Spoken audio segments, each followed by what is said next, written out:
Hello, everybody. Nice to see you all. So we're going to talk about a difficult topic.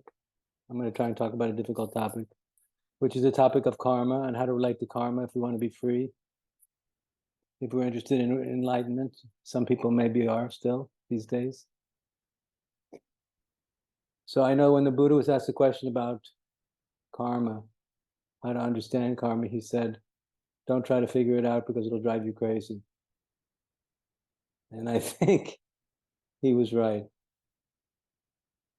I think it's a subject that's very difficult to understand because of the multidimensional complexity of the evolutionary process, of the creative process, of the light process, of the multiple dimensions of conditioning, layer upon layer upon layer upon layer. That it's very hard, I think, for anybody to be able to get a clear sense of exactly how it works. But I think, at least for the last 3,000 years, enough human beings, enough men and women have been sincerely trying to liberate themselves from the bondage to karma, from the past conditioning, that I think we have discovered that there are ways, spiritually inspired ways and means, to transcend our biological, psychological, and emotional and culturally conditioned programming and all of the karmic habits that we've accumulated consciously and unconsciously over potentially even countless lifetimes. So I think that the Buddha was right. I think it's impossible to get a clear understanding of exactly how karma works as a whole. But to repeat what I said, I think enough sincere human beings have been trying to free themselves from the bondage to karmic conditioning over the last 3,000 years that there are ways and means that we can use to actually liberate ourselves from its dastardly clutches. Now, karma, of course, is the realm of cause and effect. Karma, the experience of karma, positive and negative, is the experience of conditioned impulses, positive or negative. A conditioned impulse is not freely chosen. It's an experience one has. It's attraction or repulsion towards another sentient being or towards a thing or an object or particular kind of behavior or anything else like that. So being trapped in karmic conditioning means we have no agency, we have no freedom of choice, and we're simply victims of our conditioning, conscious and unconscious conditioning, biological, emotional, psychological, cultural, and maybe even cosmic. So the definition of unenlightenment, the definition of unfreedom in a spiritual context is to be an absolute unconscious victim to the multi-dimensional layers of conditioning that we are as human beings. We are all as human beings deeply conditioned on so many different levels all at the same time. So the individual who, through the ages, including this one, is aspiring to become conscious, is aspiring to become free from being an unconscious victim to conditioned impulses. And it's a tall order. Most people are so blindly, most of us are blindly conditioned to unconscious impulses and are not even aware of it. It's kind of like being a robot who's unconscious. It's bad enough being a robot, but an unconscious robot is even worse. So that's what I'm talking about. And a big part of the waking up process, or the process of beginning to become more conscious, which is what happens to a lot of seekers, is that they begin to become aware of how unfree they really are. We become more and more aware of how deeply unfree we are. The more conscious we become, the more aware we become of all the big and little ways that we're not free. This can be frightening and overwhelming at times. So in the aspiration to understand what spiritual freedom is all about, it means through spiritual practice, we want to try and increase our capacity for agency or freedom of choice in the midst of being pulled in different direction by conscious and unconscious biological, psychological, and emotional, culturally conditioned impulses. That's a tall order. It usually requires an awful lot of spiritual practice over a very long period of time for people to achieve a profound measure of freedom in relationship to these deeply conditioned tendencies. It requires, as I always like to remind people, a very powerful intention or the desire to become a liberated soul, which few people have. It requires the inspiration to do very hard spiritual work. And it requires the aspiration not to feel better, but to want to be free, but to not want to be an unconscious robot anymore. For too many of us, sadly, it becomes much easier to remain an unconscious robot than a robot that becomes conscious and ceases to be a robot. um,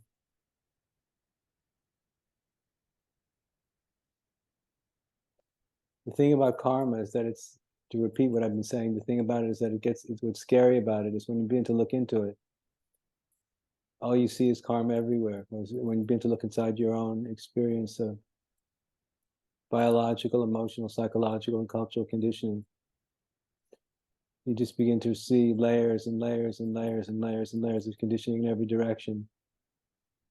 And the idea of freedom, of a measure of freedom or agency, or the capacity to make free choices in the midst of all that conditioning, seems like a distant possibility, but it actually is a possibility. That's why when people have powerful experiences, temporary experiences of liberation, of freedom from conditioning, of freedom from karma, freedom from the fears and desires of the unconscious self, it's such a relief. It's like coming out of prison. It's like someone who's been in prison for 10 years, 20 years, 30 years, a whole lifetime, and many, many, many, many lifetimes, has never known what it could be like to be free, to experience consciousness that's not encumbered and trapped in its own blindness and conditioning, in the blindness of conditioned impulses. So when we have that experience of unconditional freedom, which is when we awaken to the inherently liberated nature of consciousness, that's what happens to us. When we have that experience, it changes our lives, at least temporarily, because now we know that it's possible to be free. So usually these powerful spiritual experiences that serve as an introduction to enlightenment for most of us become a starting point, a starting place, a point of beginning. We have these spontaneous episodes of miraculous spiritual freedom, and we realize, oh, spiritual freedom is actually a living possibility. That's usually the beginning of the path for us. And then sooner or later, we find out that spiritual freedom is something we need to work for. It's expensive. Something we have to work very hard for, because being deeply conditioned is an inherent part of human nature. It's part of the nature of being a sentient being, an animal, a human being also. It's inherent in our nature. So the possibility of the kind of freedom I'm speaking about is, relatively speaking, a new idea, a new possibility. It's only about 3,000 years old, which is relatively recently. So I remember a long time ago, I heard that the story goes that I heard a man who confessed to Ramana Maharshi that he had sexually abused a woman. I don't remember how bad it was. I don't remember how bad the abuse was, but he said that he had done a terrible thing.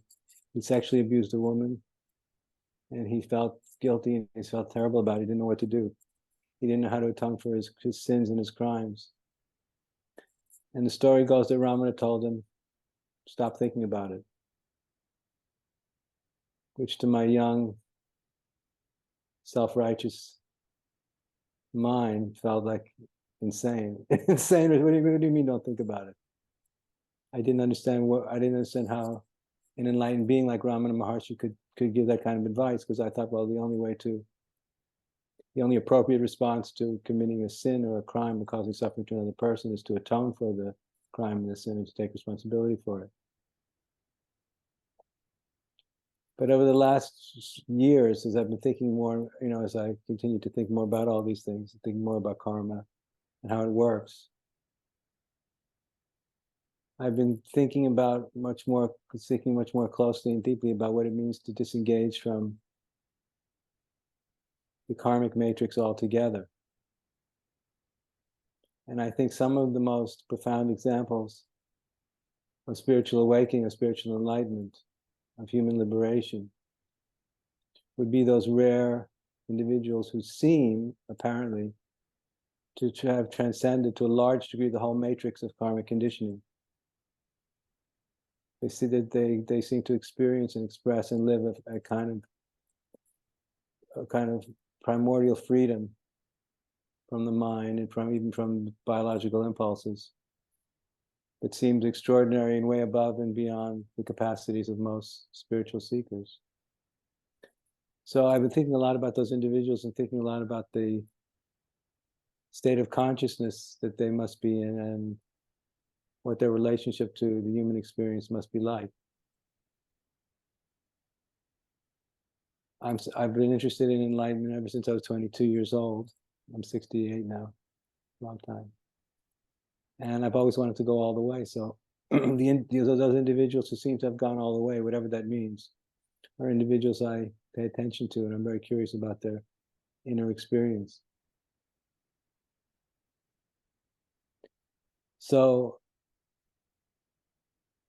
I realized that what Ramana was pointing to was a kind of freedom, a kind of liberation that did not dismiss the moral implications of having harmed or hurt another person, but he was pointing to a kind of disengagement at the most fundamental level from the very part of oneself that would ever even dream of harming another person.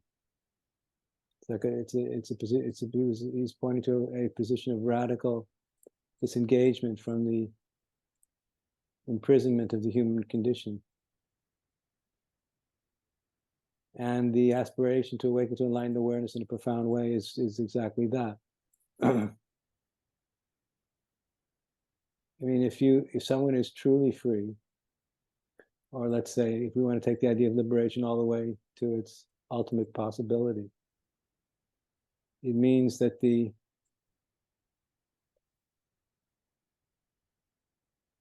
personal or egoic connection to the karmic context of the karmic prison has been burnt. It means it's not there anymore, ideally.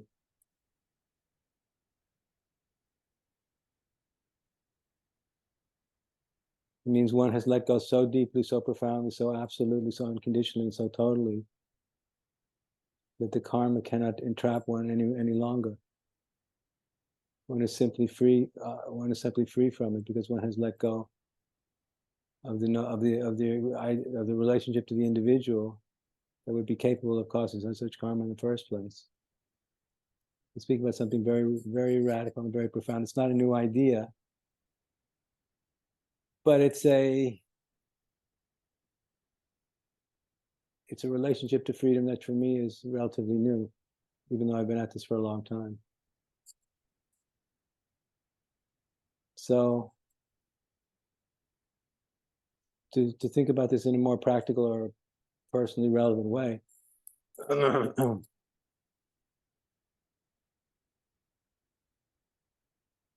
for someone who aspires to be unconditionally free and unconditionally liberated, which is very few people do, but for those people who do, the ego is recognized to be a conglomeration of habits, of physical habits, emotional habits, intellectual habits, psychological habits, culturally conditioned habits and addictions. And the state of liberation that I'm speaking about would have to be one in which we experience a profound degree of freedom and release from these addictions and from these habits. It means we were no longer addicted to our biological impulses. We were no longer addicted and imprisoned by our psychological and emotional impulses, and we were no longer addicted and imprisoned by our culturally conditioned mechanical ways of thinking. What I'm speaking about is quite a tall order. I understand that, but I'm reaching for the stars here.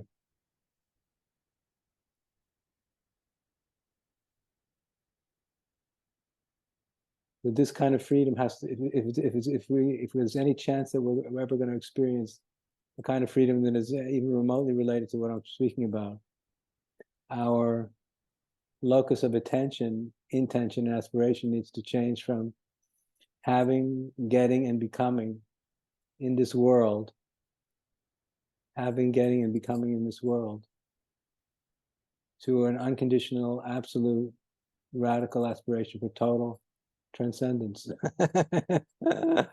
which is not such a popular idea these days, but it still excites me quite a bit. It's an aspiration to unconditionally transcend all the experiences of bondage inherent in the human condition. Not as a form of what's called spiritual bypassing, but as an aspiration to attain the highest level of enlightenment, the highest level of inner freedom that's attainable. Very few people reach this high. So, if this is something you're interested in, you have to be willing to let go of all of the conscious and unconscious attachments and addictions to the mind, to the body, and to history. That's all. Kind of like everything. So I've thought a great deal about this, and I've come to the conclusion that there are fundamentally only two ways in which we can actually accomplish this radical aspiration to obtain freedom from karma.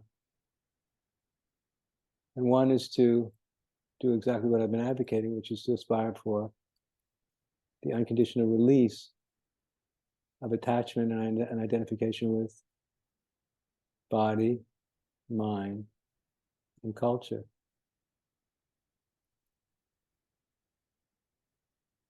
So often when I'm teaching people about enlightened awareness, I'm teaching people about the practice of meditation. I explain to them that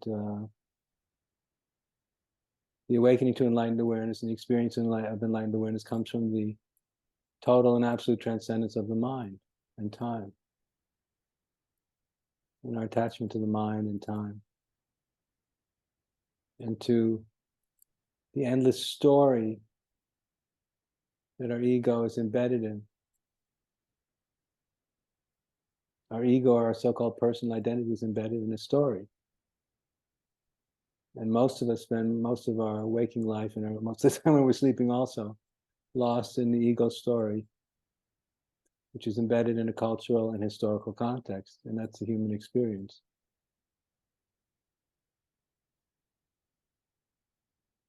So the experience of unenlightenment or unfreedom that I'm speaking about would be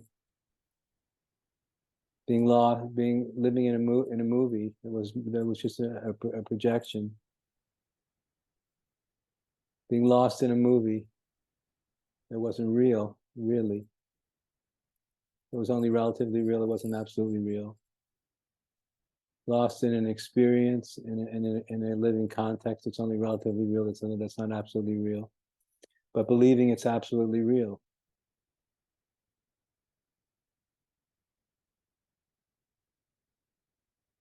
And except for maybe some brief moments of transcendental awakening in the midst of this long movie called my life. Being for the most part absolutely, radically, shockingly, and horribly lost in the movie, and not even knowing that it's a movie. Once again, to repeat, this is believing that that which is merely relatively real is absolutely real.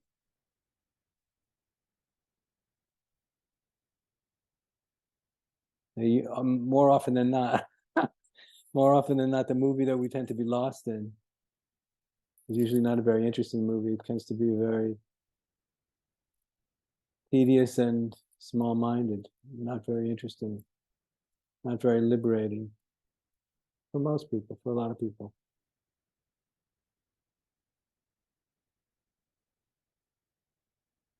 So in traditional enlightenment, the solution to this terrible trap, this terrible experience of bondage, has been the practice of radical disidentification with being in the movie, with the movie itself.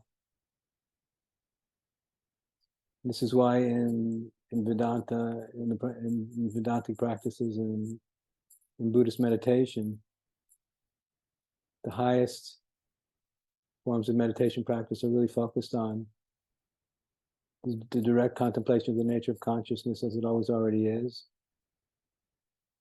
the contemplation of the empty nature of consciousness, the inconceivable experience of the ultimate, of the empty nature of consciousness, which we can come upon when we contemplate the number zero, which is nothing.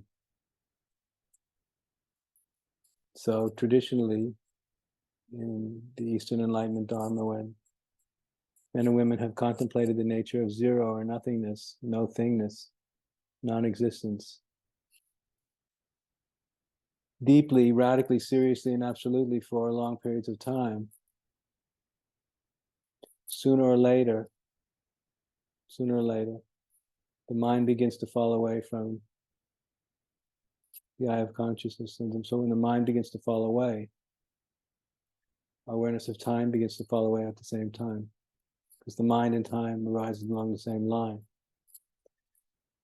So when both the mind and time disappear, the timeless, formless, beginningless and endless eternal nature of consciousness as it always already is reveals itself, and inherent in that revelation is a transrational mystery that appears. That is the mysterious experience of a kind of overwhelming positivity that's inconceivable and unimaginable to the mind. That's when we experience the radical release from all things relative and are basking in the light of the absolute. And it's when we bask in the light of the absolute, it's the highest form of happiness that's possible for human beings to experience. And this is when we make the transition from the experience of that which is relatively real to that which is absolutely real. And that which is that when we experience the revelation of that which is absolutely real, we know it. Because in comparison to that, everything else is seen as being infinitely less than.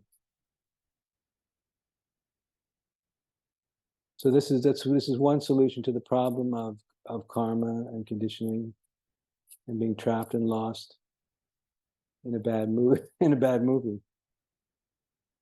bad movie called My Life, in my many lifetimes. So one way out of this mess is to let go of the whole thing, which is to seek for transcendental release and relief, which is the traditional Eastern method, has been. It's one that I still very advocate and practice, and I'm very much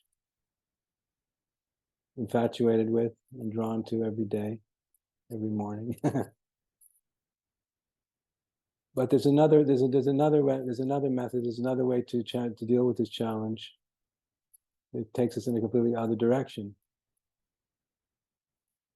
and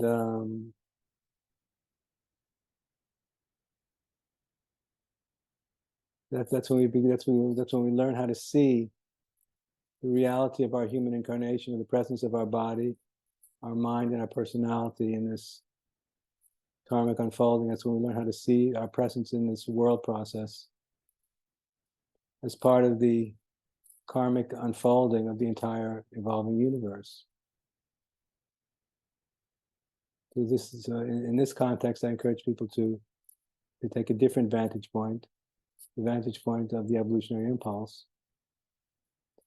And when we do that, we contemplate our true nature at the highest level of incarnation, being I am the energy and intelligence that created the universe and is creating the universe, bearing witness to itself and becoming conscious of itself through the body, mind, personality of, in my case, Andrew Cohen. So this is when we begin to see the body, the mind, and the personality, not just as a massive conditioned unconscious, conscious and unconscious impulses and addictions, but we begin to see the body, mind, and personality as a vehicle through which the creative process can bear witness to itself and consciously cognize itself, through which the universe can know itself through the miracle of my existence. And in integral philosophy, we're told that the highest level of consciousness, the highest perspective that's possible to attain, is what's called cosmocentric. The cosmocentric perspective is when evolution becomes conscious of itself. When evolution becomes conscious of itself, as I've just been explaining, the universe becomes conscious of itself through us. And why this is very relevant for this karmic transcending discussion is because if you're going to take seriously your true identity, or your highest identity, your most authentic identity, not as an egoic individual born in a particular family, in a particular tribe, in a particular nation, in a particular time and karmic context in human history, you're going to transcend all of those categories, but see yourself fundamentally as the evolutionary process awakening to itself and bearing witness to itself through the vehicle of your body, mind, and personality. This gives you a completely liberated vantage point in which to be who you really are and to engage with the world process. And in order to fully embrace the highest perspective of this cosmocentric context, we all need to let go of our emotional, our lesser identities. If we're going to embrace our true nature as evolutionary agents, as the creator of the universe in human form, we're going to need to let go of our attachment to our personal identity, our tribal identity, our national identity, our mythic beliefs, even our world-centric, universal human perspectives, and begin to see the human experience through the lens of an evolving cosmos as becoming conscious of itself. And once again, as I'm saying, in order to do that, we have to be willing to let go of all these lesser aspects of who we are, let go of our conscious and unconscious attachments to lesser notions of who we are, and that's not easy. Because only if we let go, if in the context of this cosmic revelation, are we able to let go of these lesser aspects of who we are, these lesser identities. Will the spiritual strength of our cosmic identity begin to show itself and begin to express itself through our fragile bodies, minds, and personalities, awakened now to this cosmocentric perspective. And when we awaken to ourselves as the evolutionary impulse in action, it's an experience of incredible dynamism, of inspiration, and an ecstatic compulsion to make the universe a better place.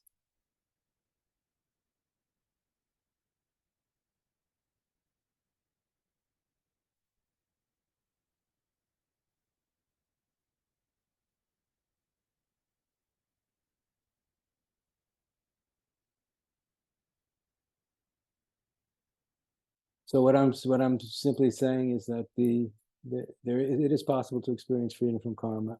Because the title of this talk, freedom from karma, is a very bold statement.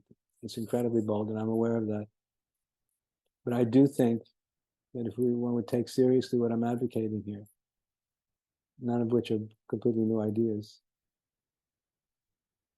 it's possible to experience freedom from conditioning, freedom from karma, freedom from unconsciousness, freedom from being unconsciously compelled or unconsciously driven, unconsciously living this life.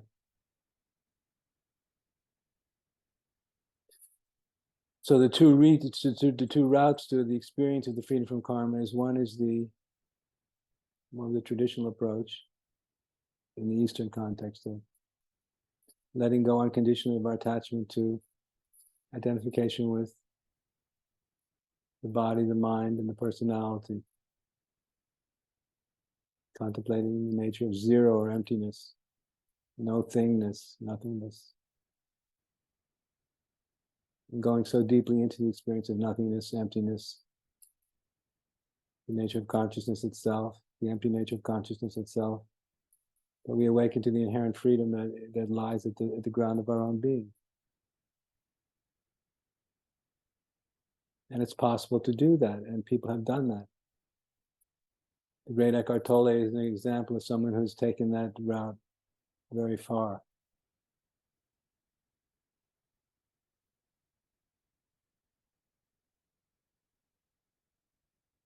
And of course, if we take it in the other direction, we have an example like the great Sri Aurobindo, someone who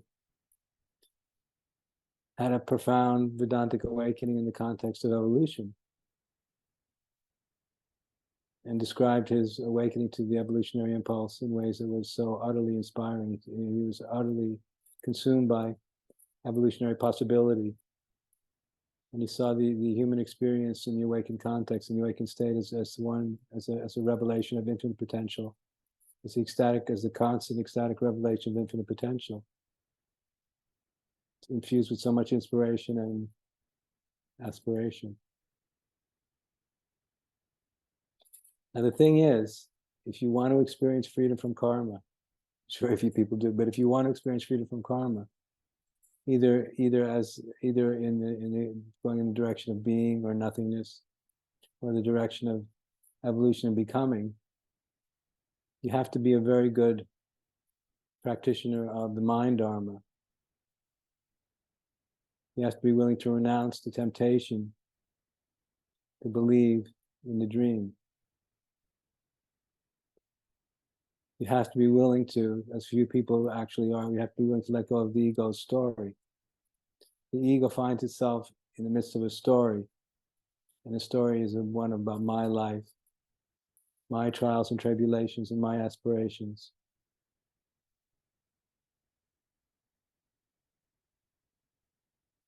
Most of us, knowingly or unknowingly, consciously or unconsciously, are completely trapped in our story. Our little story becomes a little prison cell. And because of all the things that have happened, for better and for worse, in the realm of desires and fears, have made it a very emotionally charged place to live. So we find ourselves very much compelled, because of our historical experience, to think about things that cause us to suffer. We tend to be very compelled by very negative mind habits and emotional habits. They compel us to think about things that cause our egos to feel terrible. And we find ourselves often very much trapped in desires for things we don't need, and for people that don't really want to help us be free. If you're trapped in the story of your small self, it's like being in hell.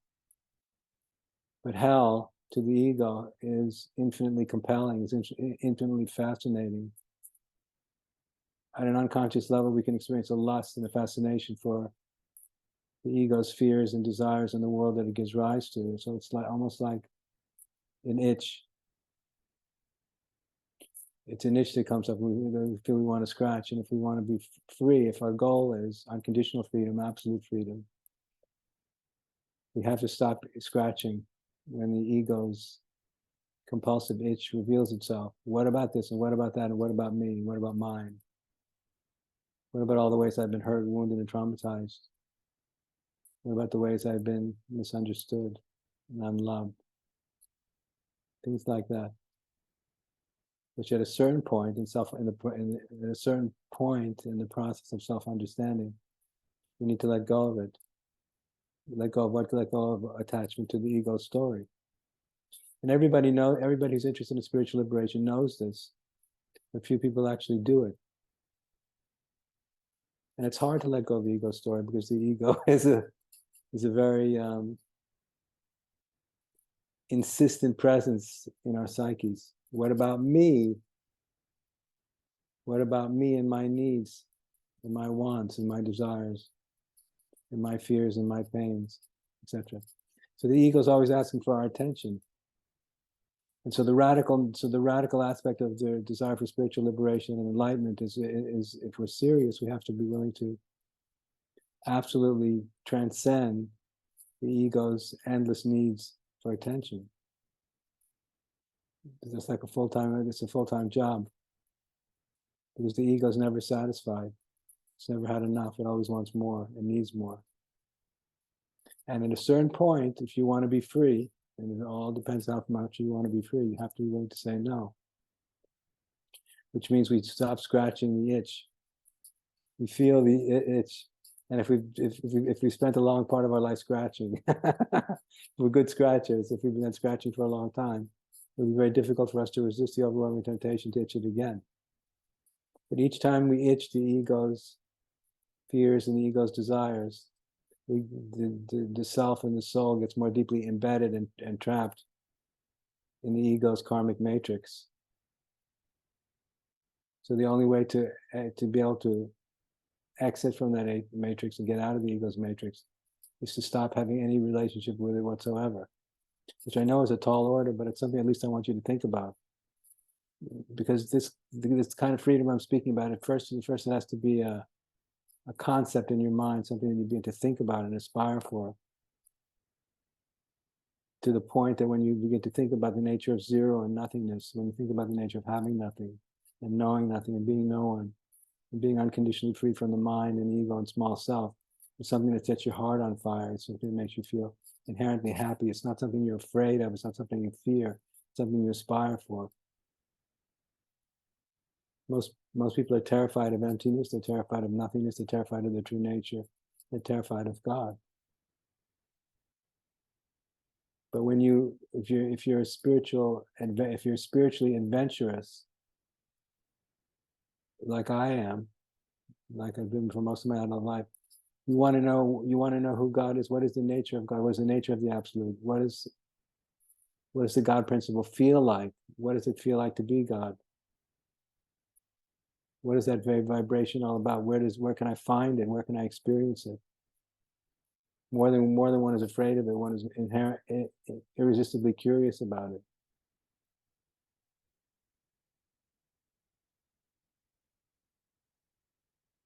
And in the same way, from the evolutionary vantage point, of the evolutionary side of the paradigm here, we have to become more interested in a cosmocentric perspective in relation to the human dilemma than we are in any lesser levels and perspectives. Which means we want to transcend we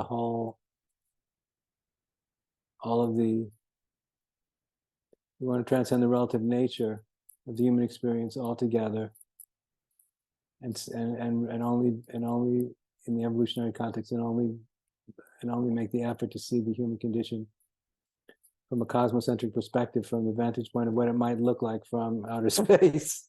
What would it look like if you were a noetic, spiritually enlightened alien who had discovered planet Earth and was beginning to study in super intelligent, sensitive, kind, loving, compassionate, evolutionarily awakened, inspired, and brilliant. He was studying the human condition through the observation of human behavior over long periods of history.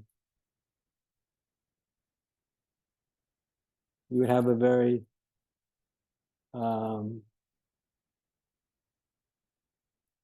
you'd not only be compassionate, but you would be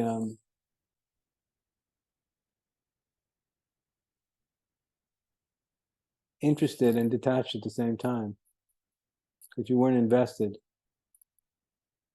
in the relative nature of a lot of the disagreements that were going on down here. You were interested in helping them to come to a better outcome, but you weren't taking sides anymore.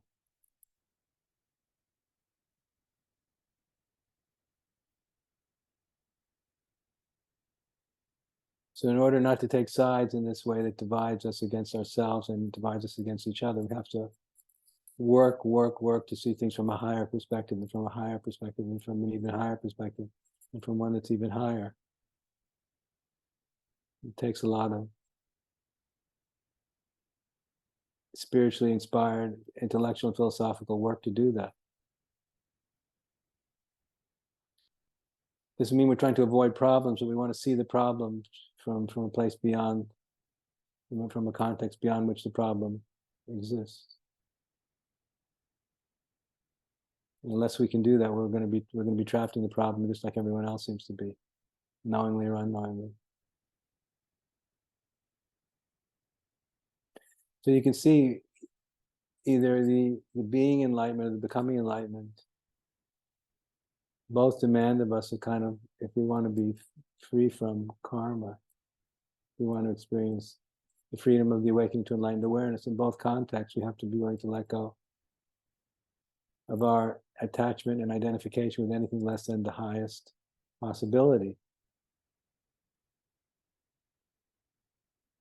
Nothing less in the enlightenment context will be enough. And it's a big deal.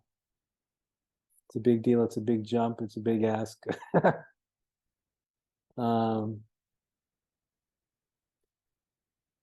Freedom from karma is if you really want to be free from karma, it's going to have to be something, a goal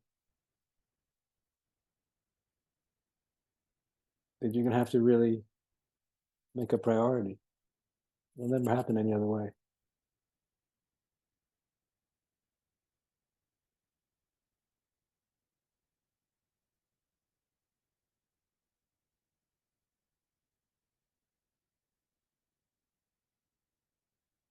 And there's another aspect of the being free to attaining freedom from karma, which is that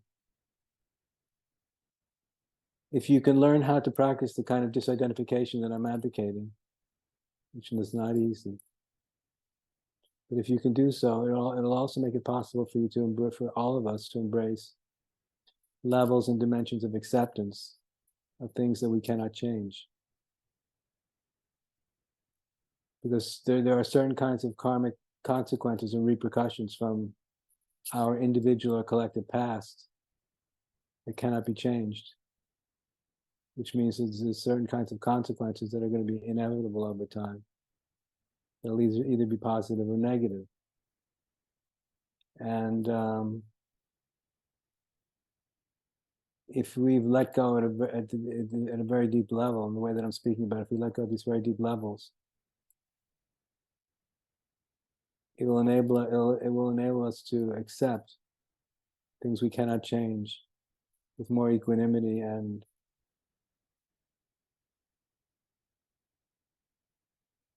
inner freedom.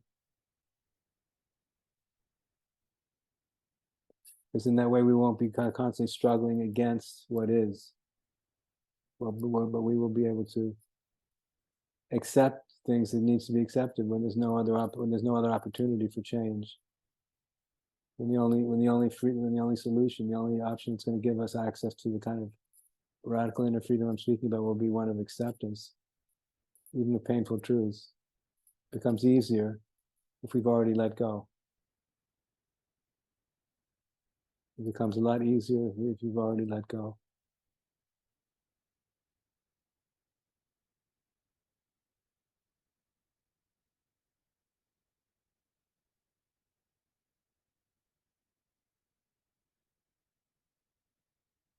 So the thing is, the the momentum of karma cannot be stopped. The momentum of karma cannot be stopped because it is what it is, and there's already a mountain of individual collective momentum in all of our lives that we have to deal with. But if you can let go in the ways that I've been advocating in this talk, you'll be able to bear it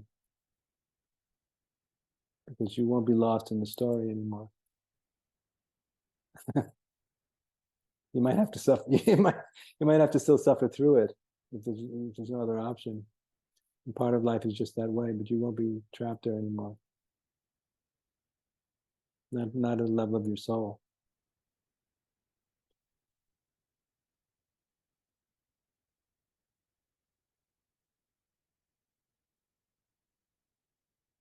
So with this in mind, it's good to think about, begin to contemplate the nature of liberation, either as the being liberation or the becoming liberation, in the context of the challenges that any of us are facing every single day. What is it that we're struggling with today or tonight or tomorrow morning, whatever it is? Can you see these relative struggles that you are being challenged with in the face of in light of the possibility of unconditional freedom, the experience of unconditional freedom? And can you see these personal challenges in the biggest context imaginable? Either the ultimate context of radical emptiness or nothingness or emptiness that the Buddhists tell us is the ultimate nature of reality, or in light of this creative impulse that's giving rise to the whole evolving universe.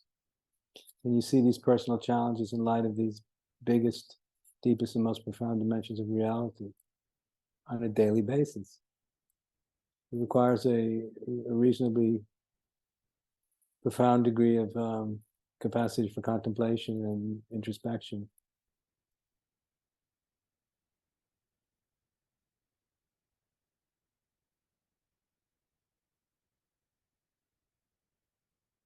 These bigger contexts can liberate us from getting trapped in the minutiae of our own karmic trails.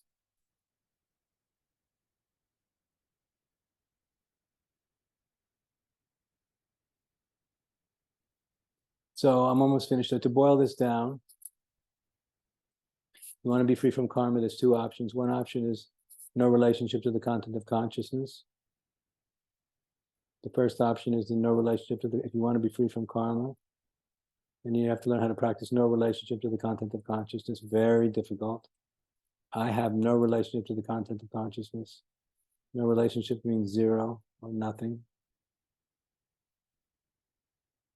Or in the evolutionary context, can I practice what's called a right relationship to the content of consciousness, to the content of reality?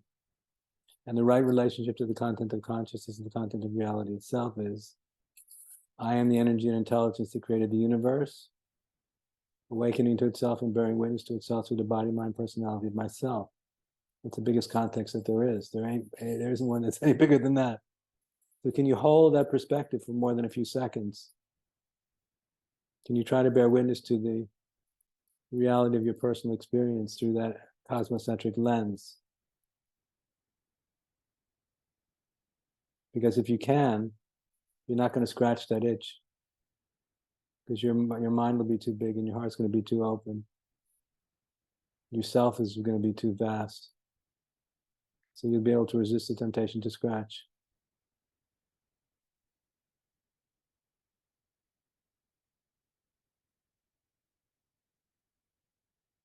And you'll find in terms of the karma, when you stop scratching, when you stop scratching, the addiction begins to go away. So you find yourself over time less tempted to scratch and building up more spiritual strengths, which will enable you to resist to temptation. The more you can resist the temptation, the stronger spiritually you're going to be as an evolving soul. The more you'll be able to truly be an expression of what liberated spirit looks like in human form. And the beautiful part about all this is that if you can do what I'm advocating, it won't just be spirit working through you, but it'll become possible because you made the effort to do it yourself. You attained the goal through your own efforts. You've attained spiritual victory. You succeeded in doing what the Buddha did, what Ramana seems to have done spontaneously. And you have something to feel good about, feel great about. Okay, I think that's what I had in mind to share with all of you today.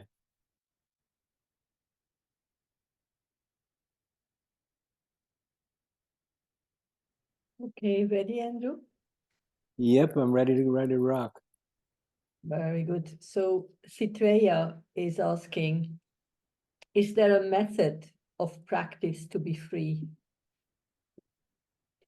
Absolutely. All kinds of schools and methods. The method I teach is called evolutionary enlightenment, and it's very comprehensive, and it's a mixture of influenced by Buddhism and Vedanta, and evolutionary theory, and what would you like to know?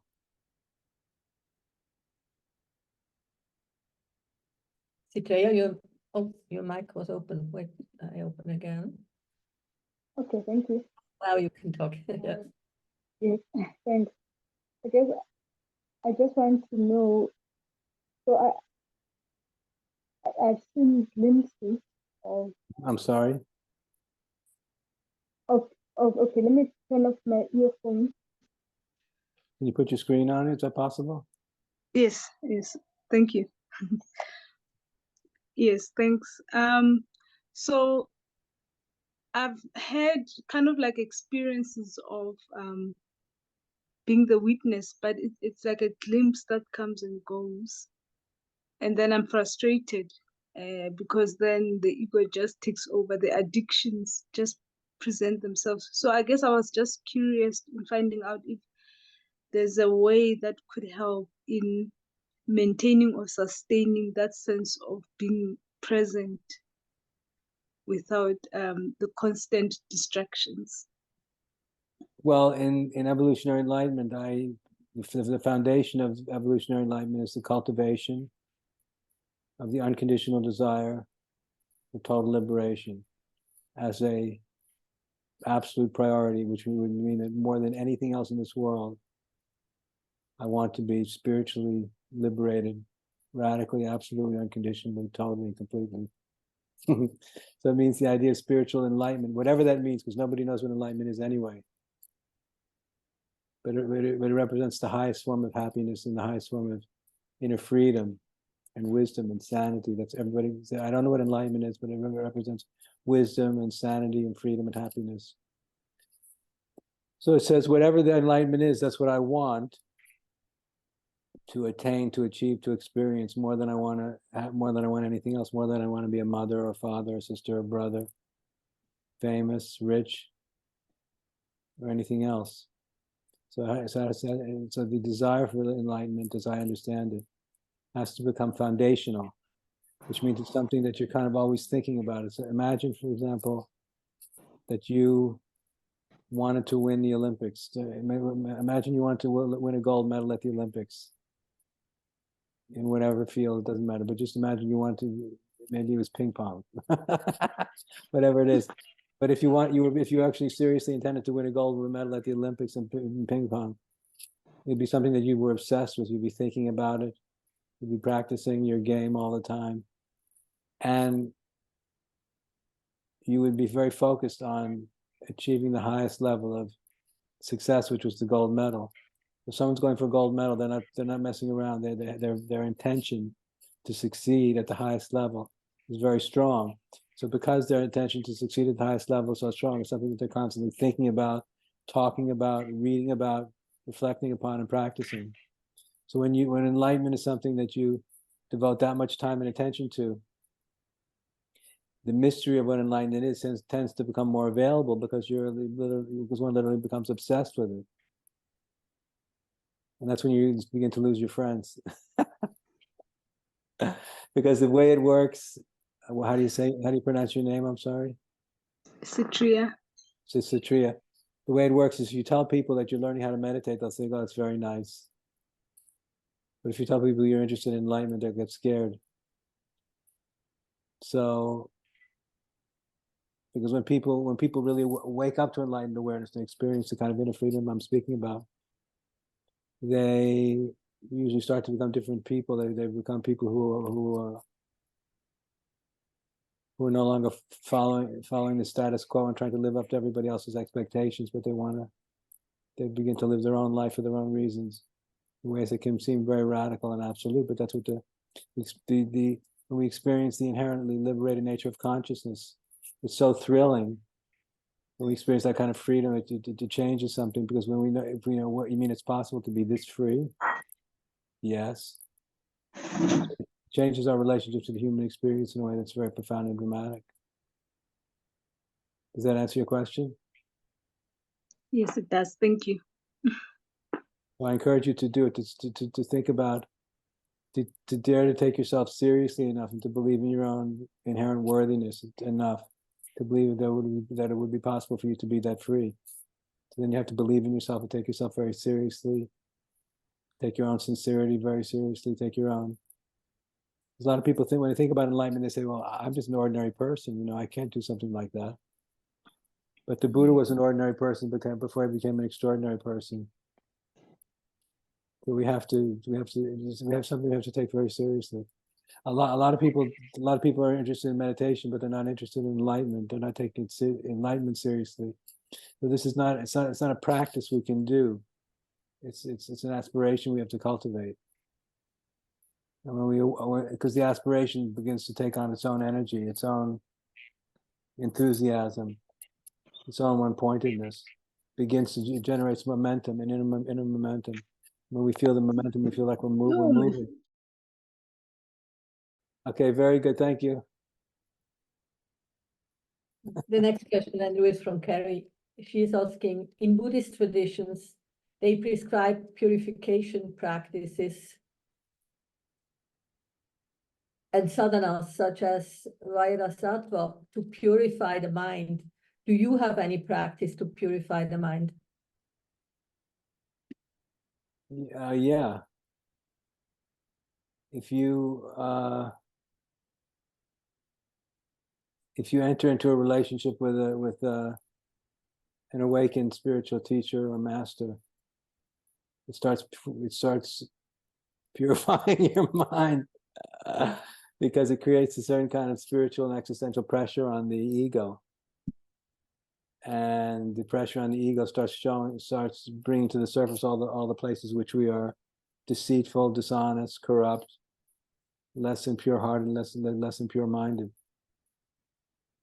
So if you spend time in the company of spiritual adepts, people that are authentically and sincerely aspiring to develop at the highest level, it shows us all the ways in which we fall short. And if your interest is pure, you want to see all the ways you fall short. You want to see all of your shortcomings and all of the difficult parts of your own psyche and personality, because only when we become aware of them can we take responsibility for them and begin to let go of them. So we're grateful to learn from awakened teacher and awakened adepts we're grateful for their reflection so we can see all the ways in which we need to improve ourselves. But only a very serious person wants that kind of, engage in that kind of purification, because purification specifically is about ego transcendence. And ego transcendence is not something for the faint of heart, because it's serious and can be terrifying and ultimately spiritually challenging. It's not a game.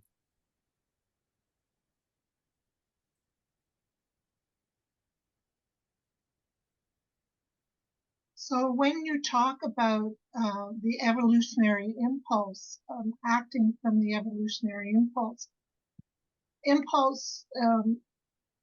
connotes speed.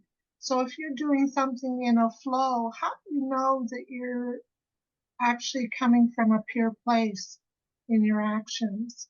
You only know after you only know after the fact.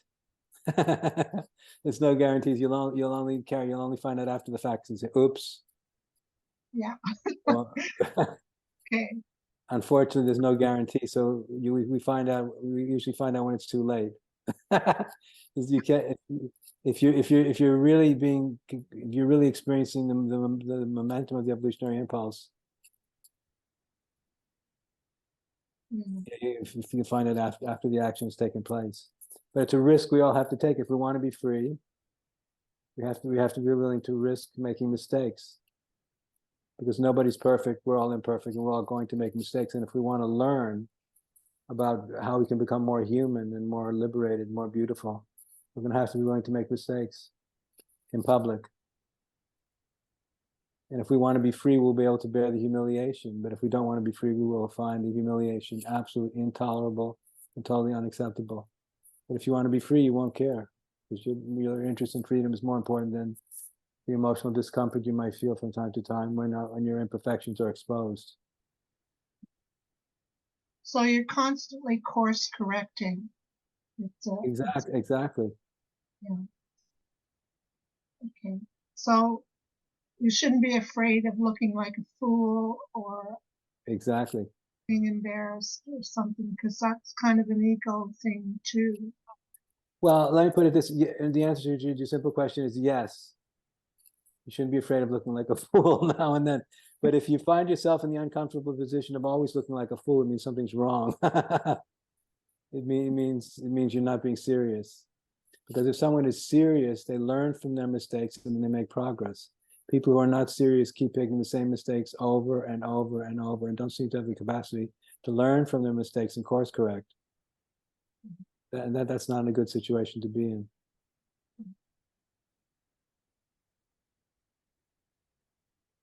In other words, they're not very self-reflective or inquiring into their journey. It means they're not serious. If you're serious, you're going to develop. You're going to go the extra mile because you care that much, right? Yeah, I think too, if you haven't been validated a lot in your life, especially when you were young, the tendency to validate yourself is not easy. Self-validation is not easy. To encourage yourself to proceed and to reflect upon what's going on. Often, I find that my meditative journey is I'm becoming more friends with my own mind. That's very good. It's very good. Yeah, being able to sit with it and reflect and to journey with it into the imaginary realm especially has opened up for me. I'm on medication, so the medication is meant to encapsulate the hippocampus or the pituitary, and I seem to have cracked it and broken through that iron grip that it has on my mind, and my imagination is flowing more. Beautiful. Great. Thank you, Carrie. Thank you. The next question, Andrew, is from Rita. It's quite long. Is it possible to be forced into a spiritual awakening? Last year, something happened that triggered massive upheaval in my life. I found myself in a terrifying process that I cannot avoid. It permeates the very fabric of my existence in every single arena. There is nowhere where I can hide from it, and I have become highly aware of my own mind and how it generates thoughts and my perception of reality. I have followed a spiritual path for 15 years and have never experienced anything like this. Cannot stop this process. To fight it makes it worse. Sometimes it is very painful and frightening, but I am learning how meditation and stillness opens a new space I conceptually understood, but have not experienced like this as an absolute necessity for my anchor of being. I also have physical symptoms that my doctors cannot explain. It's like I have either lost my mind or am on the threshold of the truth in an illusion. The discomfort comes from not being able to escape it. What's the problem?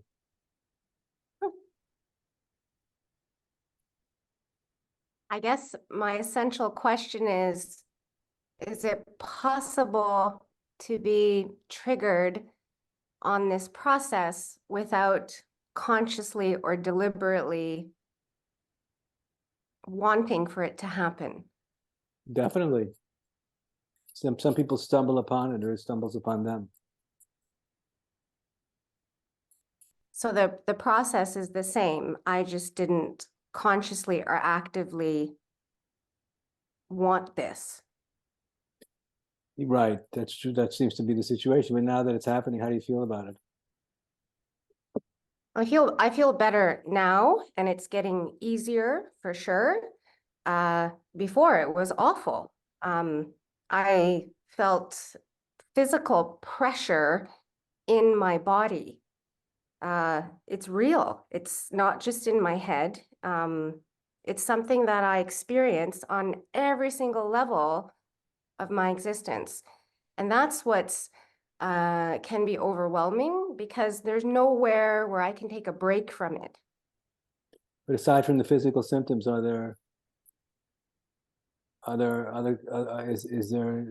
the nature of the process that's happening to you, aside from the physical symptoms, is it positive? Is it generative? Is it spiritually compelling? Yes, yes. Then you should trust it. And I'm learning to. If that's the case, then I wouldn't worry too much about the physical symptoms as long as they're bearable. Because the important thing is that you're opening up, and that spiritually something very profound is happening to you, which is good. So then you need to trust that it's all good.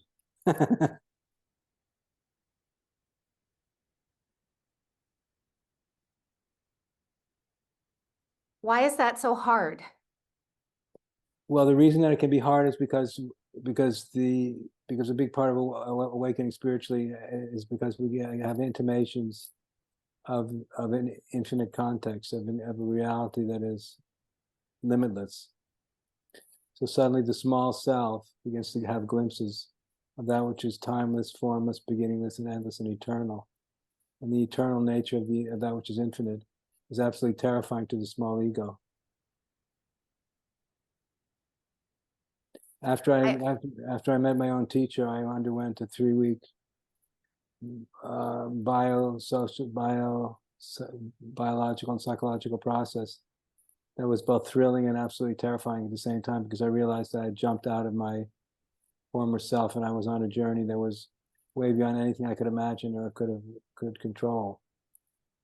And I at times was scared to death, because it was so big, it was so profound, and it was so uncontrollable. And then I just decided at a certain point, I said, this is what you've been dreaming about, this is what you've been wanting to happen for so long. Then I just made up my mind to trust the process. And I'm still in the midst of trusting the process. 35 years later, I'm trusting the process. So the main thing is, if you're convinced that it's a spiritual opening that's fundamentally and inherently positive and profound, trust it, and don't get too worried about the physical symptoms, because they're beside the point. If you can do that.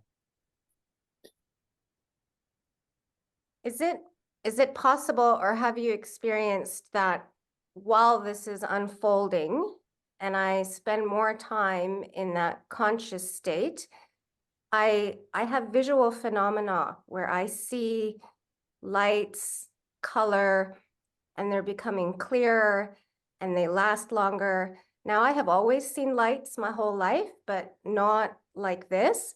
And then my brain gets worried that I've either gone completely nuts, I'm creating something that's not there, or my retinas are detaching, so I have to make an eye appointment. So it's this constant negotiation between these realities you see. Yeah, well, these are just phenomena. So if enlightenment is not a phenomenon that has a beginning and an end to it. It's the awakening to the ultimate nature of reality. So don't, if you're seeing flashing lights, don't just let it be. It doesn't matter. They're not harming you, are they? No, I actually really enjoy them. Yeah. So I would just not I wouldn't worry about it, and I wouldn't make a big deal about it either, because it doesn't necessarily mean that much. It could mean a lot. It could mean nothing. You don't really know. You want to focus on freedom itself, the possibility of freedom itself. Freedom is not a flashing light. It's not a thing with a beginning and an ending. It's our eternal nature. So that's what you want to stay focused on, and let everything else come and go, including the flashing lights and whatever physical symptoms you're experiencing, because otherwise your mind starts going to town on all these things and making problems out of them where there isn't any problem. Just letting go and trusting the process is what I would fully advocate. You sounds very positive to me. Thank you. The next question is from Wave. Not to put the aspiration down to be absolutely free, but it does seem impossible to attain, and only a few people have in history. The question is there a second tier of higher evolutionary consciousness to aim for? Second tier being what? That's the question. Oh, you mean for the ones who aren't going to be fully enlightened, the ones who are only going to get a little enlightenment? Yeah, that's exactly right. The Second tier, the pre-enlightenment stage. Well, in Buddhism, they have different levels. So the first level is like in Theravada Buddhism, it's just called the stream enter, and there's about 4 or 5 levels after that. So some of these great traditions have already taken into consideration that there are different levels of awakening, different levels of spiritual depth and consciousness. So these levels are already available to us. And then Wave, you spent, I'm sure I know you spent time with different spiritual teachers, so I'm sure you're smart enough to know, and you're sensitive enough to be aware of the fact that they're not all at the same place. I'm sure some you notice have greater depth than others. Yeah. There's some kind of pressure to try to even think that reaching this level of pure liberation, it's a pressure that doesn't feel like, if it's not going to be possible, why pressure yourself? Who said it doesn't? I'm saying it. I don't see it happening in this lifetime. When I observe my egoic responses and unconscious conditioning and conscious, the addictions, the habits, the patterns, and although I've worked on them for 30 years and I do not have attachments to others, I still have attachments, within the patterns that are still there. I would rather try to go for something that could be more possible. But a big part of letting go of the mind is letting go of the mind's opinions about how we're doing. Ah, of course, I forgot about that. You always say those things. Right. Okay. So that's just another distraction of the mind. Right. Saying, okay, all right, then I'll let that go and see what happens. Yeah, because okay. if you let that go, anything's possible. That's true. That's okay, a very good point. So the insight, oh my God, everything's possible. That's exactly the place you want to concentrate on. Okay. And the other thing, Wave, is remember, all human beings we're all imperfect. There's no such thing as a perfect human being. We can experience we can experience perfection as a state of consciousness, but we can't experience perfection as a human being. Perfect human beings don't exist, and they never have. So perfection can be experienced as a higher state of consciousness, as a state. But our humanity is always a work in progress. So because of that, even someone as imperfect as Wave or imperfect as Andrew can experience perfection. It doesn't mean Andrew's perfect or Wave is perfect, but it means they know what perfection is. And when we know what perfection is, it spiritually inspires us to want to improve ourselves and make ourselves a little bit closer to perfect. It inspires us to want to reach for perfection that's unreachable. And someone who's reaching for a perfection that's unreachable is a better person than someone who isn't striving to do that, isn't letting himself off the hook. Someone who's trying a little harder to be better versus someone who's given up. That's what we want to reach for. Make sense? It does. I have never heard anyone say what you just said about that there's a difference between a state of perfection in human consciousness rather than in the human being. I've never heard that said before. That's interesting. That's good to hear, to allow that level of imperfection that is a process of evolving. It's reality. A lot of people, because it's been falsely believed for thousands of years that enlightenment, which is a state of consciousness, meant anybody who seemed to have attained that state had to be inherently a perfected being. And we know that it's possible to attain the state of perfection while not being a perfected being. That's really important to hear, I think. That's really good to hear. Thank you. It's very important. It's part of what I hope it will be more of a postmodern and a post-postmodern evolving interpretive understanding about the nature of enlightenment, which is important. Because a lot of people have thrown out the baby with the bathwater because they found that, oh, I thought so-and-so was perfect, but I found out they weren't perfect. That means enlightenment doesn't mean anything. Say, whoa, you're going too fast. Don't throw out the baby with the bathwater. So what I'm advocating makes it possible for us to not do that, and yet continue to work on the evolutionary project and continue to develop and improve ourselves. I like it. Good. Very good. Thank you. Thank you. Open his mic, yeah.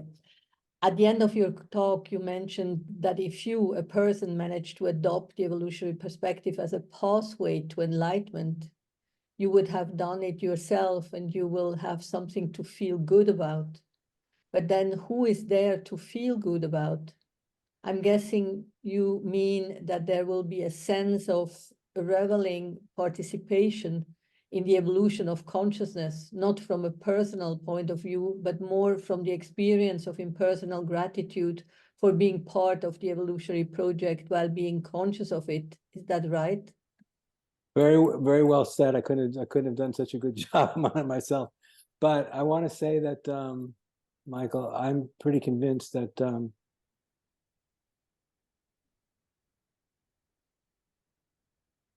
when I speak about ego transcendence, I'm not speaking about the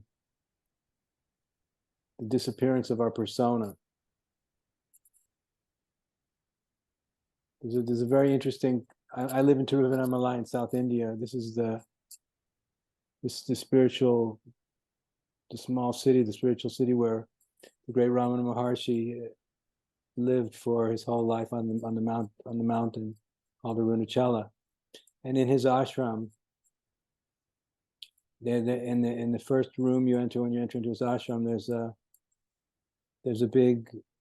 a quotation on the wall, which is a page from his diary that he wrote, I don't know, when he was, I think before he was 20, when he was still very young. And in this page from his diary, he was describing his awakening. He described how his awakening happened, and what happened, and how he felt. But one very interesting part of the quote is when he was describing what it was like to awaken to the eternal nature of the self for the first time. It was very profound. But he describes that what was amazing to him that was also still present, to use his exact words, where the full force of the personality was still present. So what I would ask you and all of us to be cautious about was this idea of with profound awakening, the non-existence of our persona, of our personal identity. I think the personal identity, the persona, continues to exist, but the ego becomes like, when I asked my guru, I said, does the ego die with enlightenment? He said, the ego doesn't die. I said, it becomes sattvic. The sattvic means peaceful. It means purified from small-minded motivations. So I notice in my own case, if I become particularly absorbed in a higher state of consciousness, my frontal self, my persona, my frontal self will really fade out to be almost completely gone. But it doesn't usually last that long. It's usually just for a few minutes. But it's still available to me. It never completely disappears altogether. And I think there's something to be said for, in the spiritual context too, where we can prove to ourselves and demonstrate to ourselves that we have the capacity to liberate ourselves from fear and ignorance through our own spiritually inspired will. Because as you're already well aware, there's only two ways we can do this. One is through surrender and letting go, and the other is through the application of will and intention. So I feel to become fully developed as a spiritually awake person, we want to learn how to be skillful in both these capacities. One is the capacity to let go and to surrender, and to release our control completely with an open heart and trusting mind. And the other is you want to learn how to take control, be in control of our mind and control of our emotions and control of ourself, and resist the temptation to scratch the itch, as I was speaking about earlier. And that can give us a lot of spiritual self-confidence, to know that we're in control of ourselves and we're not just purely victims to our conditioned mind and emotions. That can give rise to a lot of spiritual self-confidence. So in the way that I teach, I kind of advocate learning how to become a master of both. Does that make sense? Yes, it does. Would the remnant of that persona, which sounds like we should just not take it personally anymore. Very good. That's very good. Does that also explain like the multiple cases where you see beings who are very highly evolved, if not enlightened, and then, you know, all the sort of dramas and stories that you see of people falling from grace, so to speak, because they kind of let go of that continuous commitment to stop scratching the itch? Absolutely. Absolutely, yes. Absolutely, yes.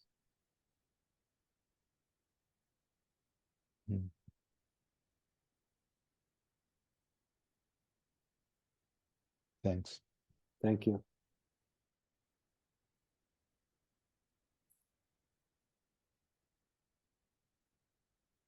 Thank you, everybody. Thank you very much.